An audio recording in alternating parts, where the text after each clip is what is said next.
May na-deliveran nga pala tayo mga idol. Na ito daw, wala daw order.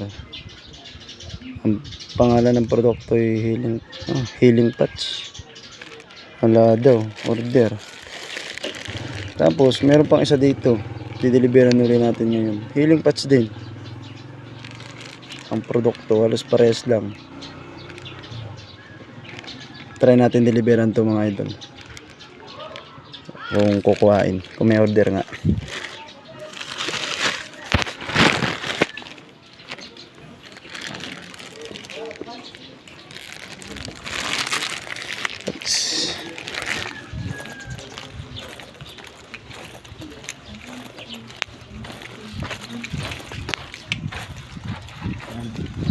Saan natin bahay ni tita.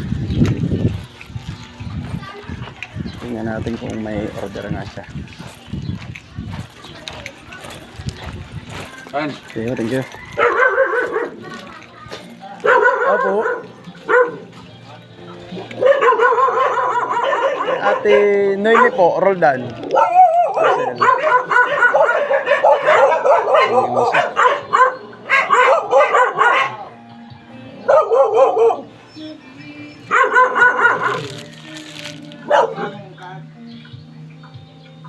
Parcel ate.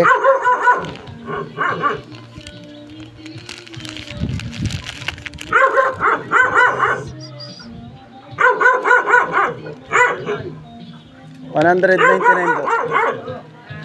199. Ano kaya iyan? Healing patch po nakalagay. Ha? Healing patch. Ano kaya iyan? Okay. Pantapal po ito sa mga sakit-sakit. Wala pa order? Wala akong order. Ay, gayaan Noemi, iyan. Roldan.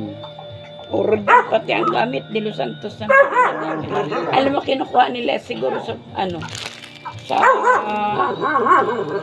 Facebook. Pangalawang beses na to. Kaya Yung nga. una wala rin daw siyang order yung doon dinilibera ko kanina. Wala. Wala rin order. Siguro nila Ganun ganito rin yung yung produkto na healing patch. Wala. Kasi kayo po wala rin ano. Wala. Cancel na lang po natin. At ako na may Tayo na lang po ang ID. Kaya ganun, may nagpapadala ng walang order. may De Los Santos ang Pag ako'y nagaan ay De Los Santos.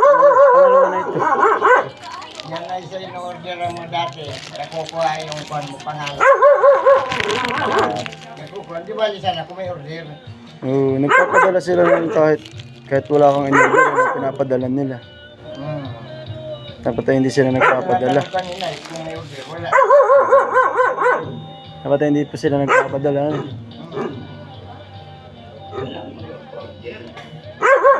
Kakansilin na lang po natin. Hindi Roldan. De Los Santos ang Noemi R. De Los Santos nga. kinuha